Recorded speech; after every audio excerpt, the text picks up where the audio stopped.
recently, I was asked to follow Scotland's upper crust, starting with King Duncan. We really got to know each other, and we were having the time of our life. In fact, everything was going great until that fateful night.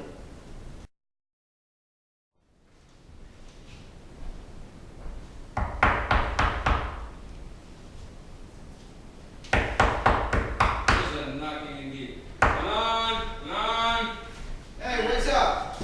Go buy yourself something nice. This is where it all went downhill. Well, actually, it's a little before that. First, these men must have a long but casual conversation about the last night's events. Was it so late, friend, ere you went to bed, that you do lie? So late. Please, sir, we were carousing till the second cock, and drink, sir, is a great provoker of three things. What three things does drink especially provoke? Marry, sir, nose painting, sleep, and urine. Lechery, sir. It provokes and unprovokes. It provokes the desire, but it takes away the performance. Therefore, much drink may be said to be an equivocator with lechery. It makes him and it mars him.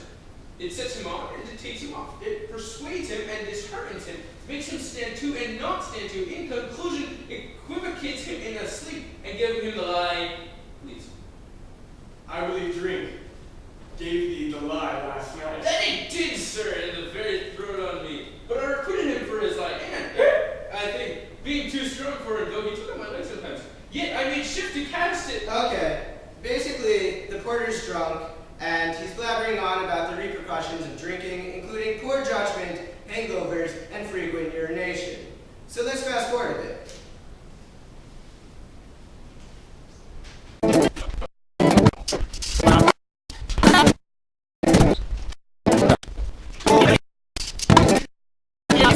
Okay, here we go.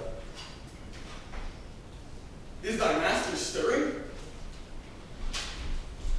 Our knocking has awakened. Here he comes.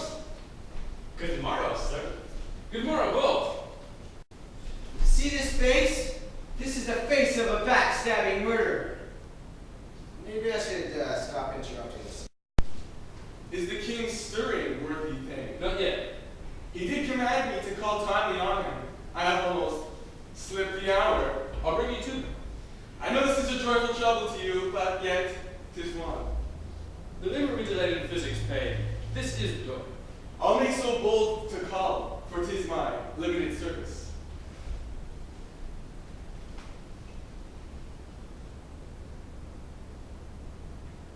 Goes the king has today? He does. He did point to. The night has been unruly. Where we live are trees, no doubt. And, as they say, lamentings heard in the air, strange screams, death. And prophesizing with accents terrible, of dire combustions and confused advance. New hash to the vocal time. The obscure birds clamored the livelong night. Some say the earth was fervors and did shake. 'Twas a rough night. My ever remembrance cannot parallel a fellow to it.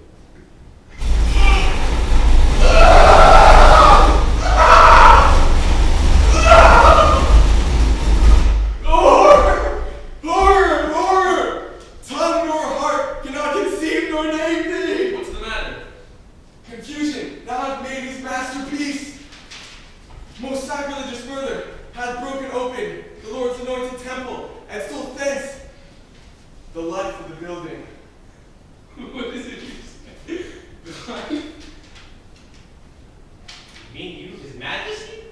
Look at him! Acting like he didn't know what he did. He killed a perfectly good king. Shame.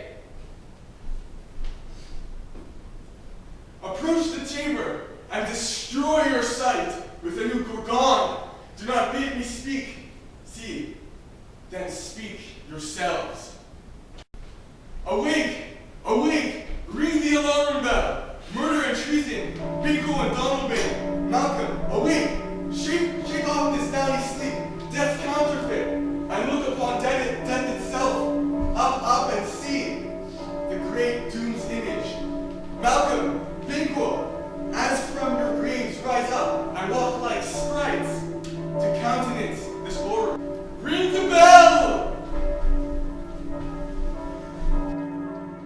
What's the business that such a hideous trumpet calls to parley that's the sleepers of the house? Speak, speak! Oh, gentle lady, 'tis not for you to hear what I can speak. The repetition in a woman's ear would murder as it fell. Oh, Banquo, our royal master is murdered. Who? Alas! What, in our house? Too cruel anywhere. Dear Duff, I prithee, contradict thyself, and say it is not so.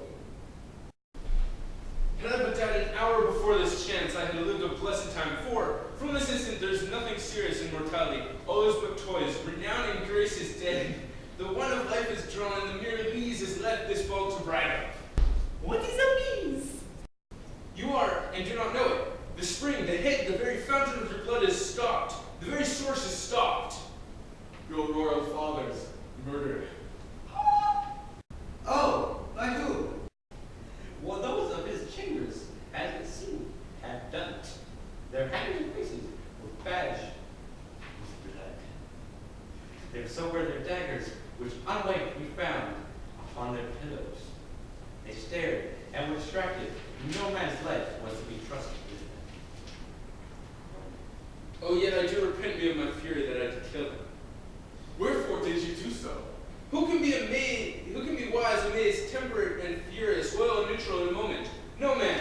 The expedition of my violent love outrun the palsy of reason. Here lay Duncan, his silver skin laced with his golden blood, and his gashed stabs looking like a breach in nature.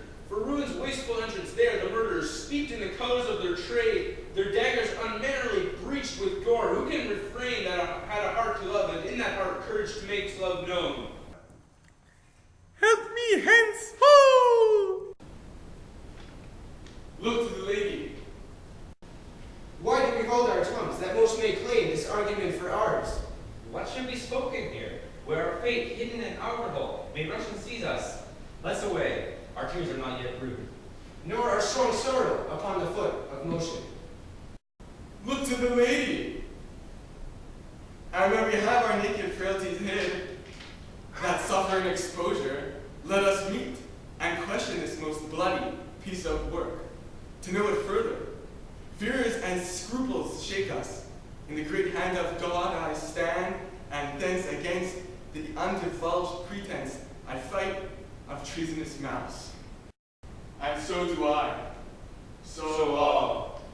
Let's briefly put on manly readiness and meet in the hall together. Well contested. What will you do? Let's not consort with them. To show an unfelt sorrow is an office which the false man does easy. All to England. To Ireland, aye. Our separate fortune shall keep us both the safer. Where we are, there's daggers in men's smiles. The nearer blood, the nearer blood. This murderer's shaft, that shot hath not yet lighted, and our safest way is to avoid the aim. Therefore, to horse, and let us not be dainty of leave-taking, but shift away. There's warrant in that theft, which steals itself when there's no mercy left.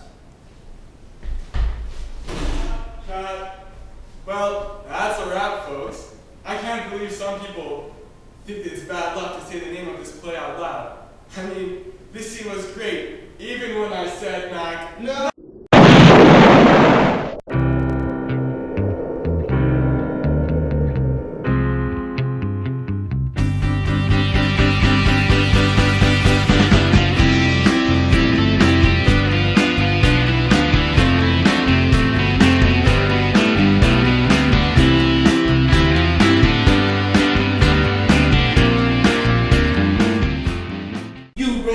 You? I'm a rascal. You don't call me a rascal?